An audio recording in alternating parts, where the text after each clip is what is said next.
dulu kecil itu ikut saudara-saudara kita muslim ya, karena rumah saya di sekitar sana, di sekitar teman-teman yang muslim. Ikut sahur berarti. Mereka itu wah ikut sahur, makan enak lah. Perang sarung nggak? Ya.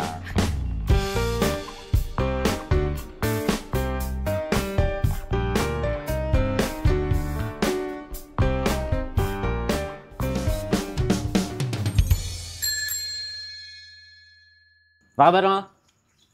Ya, baik-baik. Ini musim apa ya? Musim persiapan fisik ini. Kenapa emang? Kemarin Romo Bernat itu olahraga terus ini sekarang ini untuk persiapan duduk di kamar pengakuan. Karena persiapan prapaskah. Bentar lagi ya, kan? Mal. Prapaskah, lalu macam-macam lah. Nih. Kapan sih, Mal? Kayaknya Rabu kapan ya, Mal? Ya, 2 minggu lagi lah ini. Sudah mulai menata. Ini sudah disiapkan ini untuk nanti diabukan, untuk jadi dibakar bersama-sama. Nah, ini ngomong-ngomong menyambut Rabu Abu ya, Mau. Sebenarnya gereja Katolik tuh kan punya banyak kalender ya, Mau. Salah satunya kan Rabu Abu nih. Atau kalau nggak salah tuh menandakan awal Prapaskah ya, Mau. Ya. Itu gimana tuh? Rabu Abu itu memang perayaan liturgi untuk mengawali masa Prapaskah. Kemudian dengan dinamika umat, karena dulu ada perayaan Minggu Palma dengan ya mungkin simpelnya aja sih, abu itu diambil dari daun-daun palma yang sudah kering dari umat, kemudian dikumpulkan, nanti dibuat abu, baru diterimakan nanti pada saat perayaan Rabu Abu. Rabu Abu sendiri selain untuk mengingatkan mengawali untuk masuk ke masa Prapaskah itu tradisi gereja, khususnya kekristenan ya. Kekristenan itu mengawalinya dengan rasa taubat. Puncaknya memang kita tahu bersama itu ada Paskah ya, Paskah suci, kebangkitan, lalu ditarik mundur, lalu melihat hal-hal yang sebelum kebangkitan itu apa sih? Hanya sampai kepada persiapan itu. Para murid yang ikut dipersiapkan, lalu ya termasuk gereja perdana. Lalu ini kan menjadi tradisi pertobatan. Maka Rabu Abu itu sebuah hari raya lah untuk Kristenan, terutama yang Katolik itu. Dan peribadatannya pun khusus untuk mengawali puasa pantang. Kalau kita bicara soal puasa dan pantang, nanti kita bisa lihat bagaimana perjalanan umat Israel pada zaman Musa, kemudian sebelumnya. Itu gimana mau ceritanya, Mau? Ya paling tidak bahwa umat memang sungguh dipilih untuk dipersiapkan, meyakini Allahnya itu siapa. Lalu untuk persiapan itu kan perlu pertobatan. Nah, kita dipanggil untuk penuh pertobatan, melihat dan menyongsong tempat di mana Allah itu bersama dengan kita. Kalau dalam perjanjian lama rata-rata itu, kalau kita lihat kisah-kisahnya itu, ketemu dengan Allah itu malah menakutkan. Ya. Bahkan ketika dipanggil, dijumpai sama Allah itu hal yang udah tamat lah begitu. Iya. Kalau sekarang kan kita malah justru mencari Allah ini. Ke gereja, kepengennya ketemu Allah. Bahkan beberapa umat itu kalau ditanya, udah ketemu Allah, sudah saya aku dalam perayaan Ekaristi pun begitu. Saya menemukan tubuh Kristus yang memang sungguh-sungguh jadi Yesus yang datang. Ada banyak itu peristiwa begitu. Nah, balik lagi mau ke Rabu Abu dong. Itu maknanya apa sih, Mas? Jadi maksudnya kenapa abu gitu, Bang? Dan kenapa Rabu? Apa kalau Rabu tuh biar 40 hari itu ya mau ketemunya ya? Ya, kalau itu kan hitungan 40 hari untuk berpuasa dari dalam gereja. Rabu ketemu Jumat Agung atau nanti bisa hitungannya kan dari Paskah ya. Paskah itu dihitung mundur tadi seperti yang dari Paskah gereja ya. Dari Paskah suci, lalu nanti ada 3 hari suci kan mundur. Kemudian nanti itu kan peristiwa-peristiwa yang menghantar pada kebangkitan. Ya sebelumnya para murid saja nggak sadar ketika mereka melihat gurunya mati, itu kan udah habis lah, Ya, tamat itu, selesai ya. selesai. Ternyata, Tapi ternyata ketika hari Minggu itu bangkit, itu baru mulai mereka flashback kan. Gitu. Oh benar ini yang dikatakan dulu. Oh ini ya, ada gandeng-gandeng cocologi tadi, cocok-cocokan. Memang benar. Hanya menjadi sebuah kisah yang kemudian diimani. Ini menjadi latar belakang dari berdirinya apa ya, gereja lah, gereja perdana itu. Nah, kalau abu itu kan kalau dalam kisah penciptaan itu Allah menciptakan memang dari tanah. Dari tanah, lalu dari yang memang tidak dari debu lah ya. Dari debu lah boleh dikatakan begitu.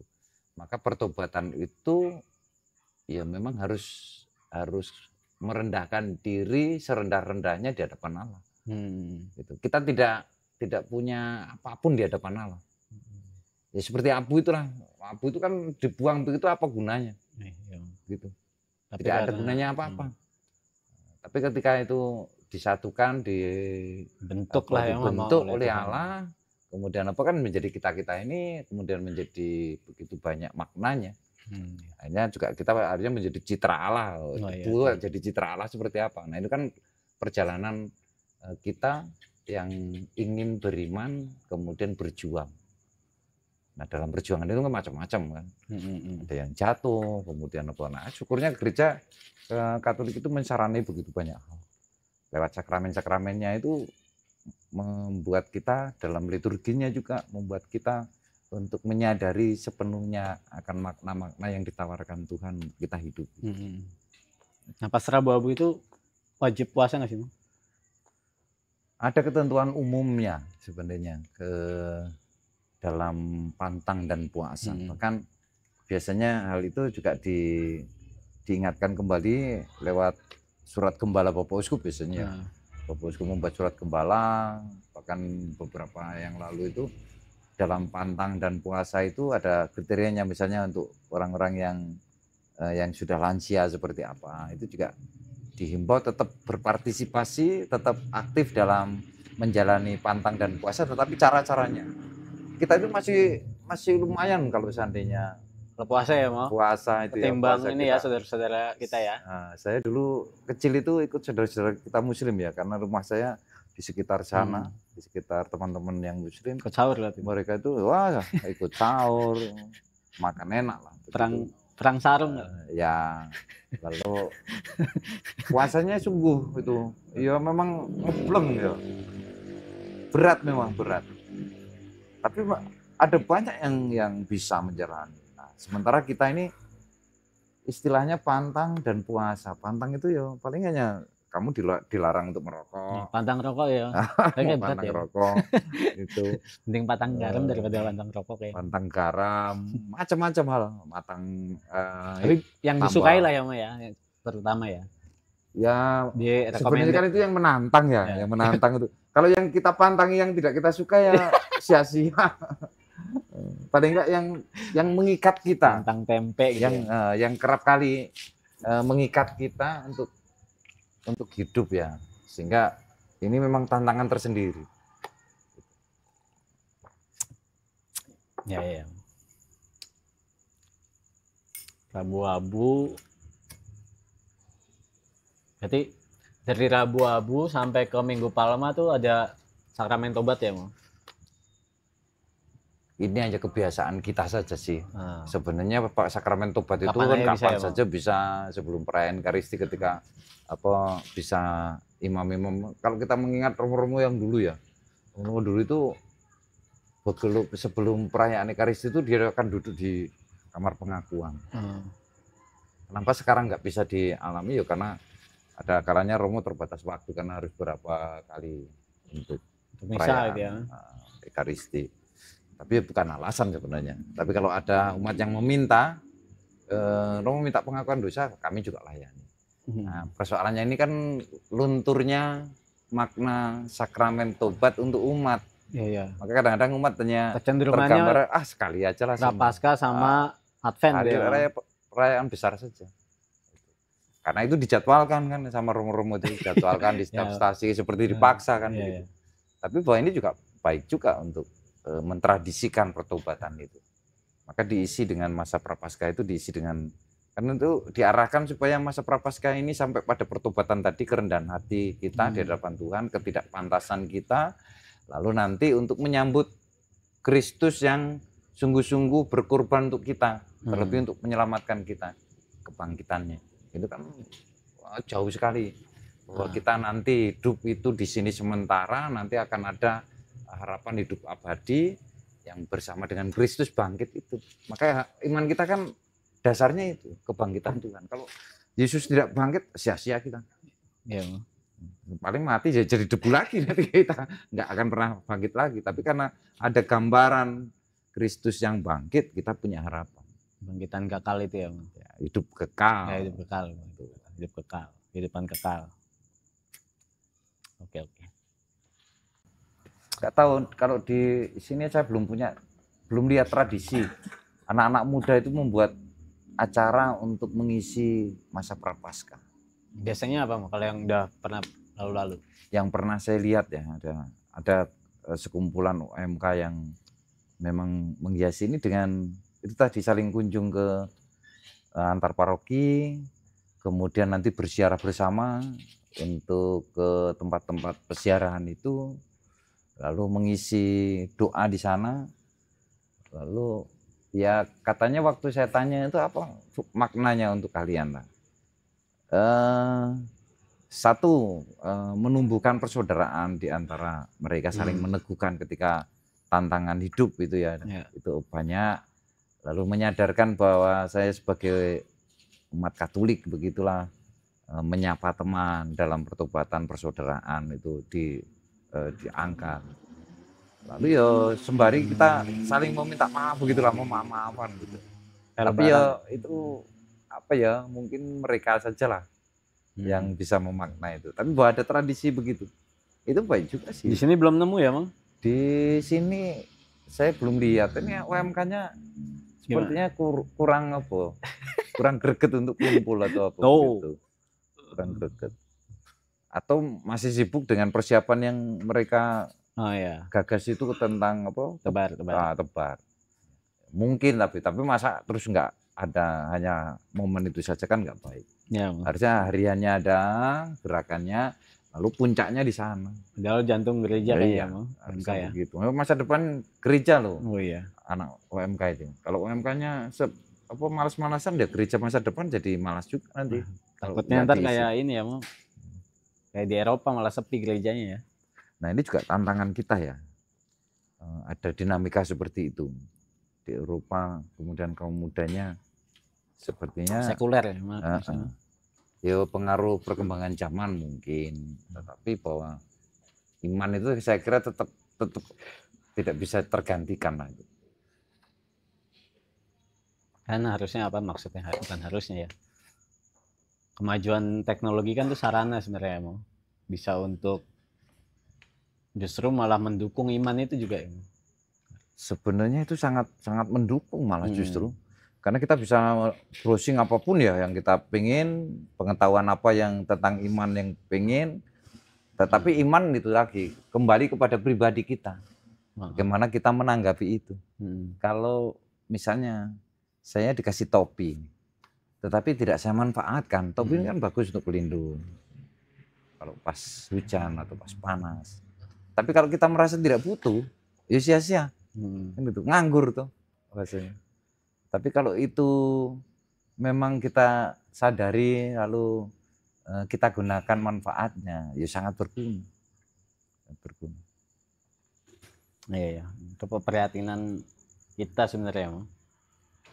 Ya untuk gereja kita lah. Sekarang ini mandek kayaknya. Anak-anak banyak kalau saya lihat. Anak-anak itu luar biasa. Bisa setiap minggu mereka dan bisa memaksa orang tua mereka itu, orang tua untuk berkegiatan karena mengantar gitu tengahnya kan. Ini ya, Mang, tapi di tengah ini kok seperti ada yang hilang. Ini juga kami harus cari solusi apa ya yang memang keuskupan sudah mensarani, mewadahi ya dengan komisi kepemudaan ini juga menarik sebenarnya. Tetapi mau buat apa nanti, lalu seperti apa kemasan cara menanggapi keberimanan kaum muda ini supaya nanti tidak tidak hilang Mm-mm. perjalanan itu. Karena kalau hilang ya oke lah bahwa kaum muda itu pencarian jati diri. Ya. Antara iman ini penting atau tidak penting. Tetapi saya tegaskan iman selalu penting. Hanya tinggal bagaimana kita porsinya untuk mencari waktu atau perjalanan hidup itu kan ada kadang-kadang rajin, kadang-kadang tidak. Ada dinamikanya, ada gelombang-gelombangnya. Nah itu memanfaatkan iman itu untuk perjalanan itu. Kalau tidak ya nanti larut dengan zaman. Ya takutnya itu mau. Ya sekarang kita lihatlah anak-anak mulai remaja tuh. Pegang HP, paling mainannya ya ngegame itu, asik sendiri dah. Asik sendiri, temannya di sampingnya pun nggak mau peduli dia. Tapi kalau seandainya itu yang di browsing ya pengetahuan iman, soal prapaskah misalnya, soal pasca itu apa, itu kan ada semua di sana. Nggak perlu lagi khotbah Romo itu. nggak perlu lagi katekisi lagi gitulah artinya. Kalau khotbah tetap ya, karena itu kitab suci yang artinya bahwa katekisi yang dimunculkan, didomplengkan di khotbah itu nggak perlu lagi. Jadi waktunya lebih singkat sebenarnya kalau untuk menjelaskan. Ya, tapi kan nggak semua kayak gitu mau. Hanya kebiasaan kita kan males kita membaca atau mendengarkan kitab suci itu. Sudah biasa. Apalagi baca buku zaman sekarang tuh udah. Buku-buku pun ini yang menjadi saya juga ikut larut ini sekarang. Kayaknya baca buku itu jarang. Berat begitulah. Padahal menurutku ya buku itu lebih lebih mendalam timbang browsing. Betul. Dulu saya masih rajin ya, mungkin karena tuntutan studi juga. Lalu untuk rekreasi itu saya malah baca novel, baca apa begitu ya. Tapi sekarang itu baca apa saja kadang-kadang perjuangan itu. Baru setengah buku begitu kadang-kadang hanya selipannya udah masih. Sekarang kalau buka buku saya itu kadang-kadang baru halaman sekian udah berhenti karena ada selipan yang saya taruh di sana kan. Nanti udah kayaknya begitu. Akhirnya ide penulis tidak dapat kita petik. Yang jalan otak kita. Udah baca begini, ini paling ke sana. Gitu. Padahal ketika kita baca lagi suatu saat, rupanya begini ya. Ada tawaran yang menjadi gagasan baru. Luar biasa. Berarti anak muda tuh sebenarnya istilahnya apa ya, budaya membaca itu ya, budaya membaca buku itu harus sekalipun di sini kadang ada PDF juga ya. Makanya sekarang ini anak-anak muda ini kalau disuruh ngomong bicara begitu kan kayak kehabisan kata. Karena tidak terinspirasi oleh buku-buku yang dia baca. Atau ketika dia misalnya disuruh apa begitu kebingungan menuliskan sesuatu cerita lah sekarang suruh menulis cerita. Dulu saya masih sekolah SD itu sudah mengarang pelajaran mengarang ya mengarang kan ada kan pelajaran mengarang itu suruh mengarang ini temanya ini mengarang bebas buat mengarang ya namanya mengarang ya. Hanya pokoknya yang jalan otaknya ketemu apa dituliskan lalu baru disambung-sambungkan begitu nanti jadi sebuah kisah atau cerita. Itu mengarang. Tapi biasanya kalau orang sering baca pasti dia bisa nulis rata-rata. Saya setuju dengan pendapat itu. Tapi kadang-kadang masalahnya ini baca aja udah males gimana bisa nulis kan gitu ya. Ya tidak selalu sih, ada juga orang yang ahli ya nggak pernah kayaknya jarang membaca tapi dia pendengarannya luar biasa. Dia mendengar begitu bisa langsung menyerap. Kalau saya kan harus berulang-ulang mendengar begitu pun kadang-kadang lupa lagi. Tapi ada orang yang punya keistimewaan ketika mendengar sesuatu gitu bisa menangkap sarinya, maksudnya begini langsung tulis orang cerdas. Lalu dia bisa menuliskan ulang. Itu luar biasa itu. Ya mungkin ini seperti para rasul ya. Para rasul itu kan mengikuti Yesus. Kemudian ada kejadian yang membuat titik balik ketika Yesus mati, bangkit, baru sekian lama dia lisan ya, tradisi lisan itu muncul. Cerita-cerita gitu ya. Hanya bercerita-cerita, baru kan generasi berikutnya baru membutuhkan bahwa oh ini butuh disebarkan dan penyebarannya harus paling tidak benar. Seperti Paulus itu kan sampai menuliskan ini kebenaran. Ini saya menuliskan, bahkan ada saksi-saksi yang masih hidup begitulah. Dia menuliskan begitu. Ini kebenaran, sebuah kebenaran.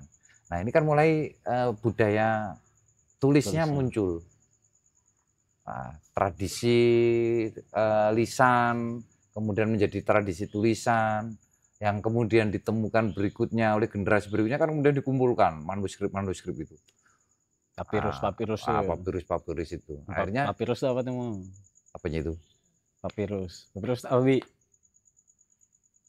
itu ya tanaman yang di ada Sungai Nil biasanya. Ada dari semacam di rawa-rawa gitu ya, tumbuhan yang dikeringkan, kemudian dipipihkan untuk menjadi media tulis, kertas, pengganti kertas. Tapi juga ada yang dituliskan dari kulit binatang ya, kulit binatang. Rata-rata papirus itu ya.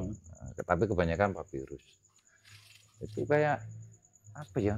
Batang gelaga ya. Kayak tanaman terus ujungnya ada. Nah, ya seperti gini lah. Kemudian disatukan begitu, kemudian dipipihkan gitu.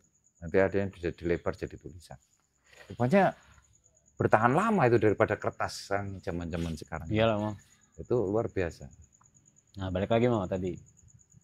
Setelah dikumpulkan dari itu tradisi itu ya, dari tradisi itu kemudian disadari mungkin oleh para murid-murid pengikut Kristus lah. Itu kemudian dikumpul-kumpulkan. Tapi yang menarik itu untuk saya itu peran Roh Kudus sungguh itu. Iya, Mas. Karena ada orang yang diinspirasi oleh Roh Kudus untuk mengumpulkan. Coba kalau anak-anak sekarang itu ada tulisan apa saja sudah hilang ya sudah gitu. Ini sambungannya bagaimana? Di lemari itu ya, Mas. Iya. Kalau misalnya buat pengarsipan sajalah, rapatmu tahun sekian. Lalu ini ada lompatan tahun yang di tengah ini bagaimana? Dia bingung, ditemukan begitu nggak bisa nyambung kan. Tapi hebatnya para penulis, bukan penulis ya, yang mengumpulkan penulis-penulis kitab suci itu hasil-hasil karya mereka. Kemudian akhirnya menjadi Alkitab yang kita terima sekarang itu kan luar biasa. Itu panjang perjalanannya. Ya sekian apa ya? Ya dari perjanjian lama. Ya. Itu luar biasa itu. Ada lagi nggak Mau yang mau disampaikan tuh? Apa ya? Ya paling tidak pesan untuk kamu muda lah sekarang, walaupun ada kesulitan kita, tapi paling tidak tradisi-tradisi membaca Alkitab, kemudian renungan-renungan yang dibuat oleh orang-orang yang memberi permenungan itu baik. Sungguh itu meneguhkan. Apalagi harapannya ada yang mau jadi romo atau suster atau biarawan-biarawati gitu ya. Ya kalau harapan itu selalu ada ya. Gereja nanti kalau nggak ada yang jadi pastor bagaimana? Kan gitu. Maka anak-anak generasi ini kemudian berikutnya walaupun tantangannya banyak, itu selalu harus dimunculkan atau boleh dikatakan dikatekisikan tentang apa itu makna pelayanan di dalam diri gereja.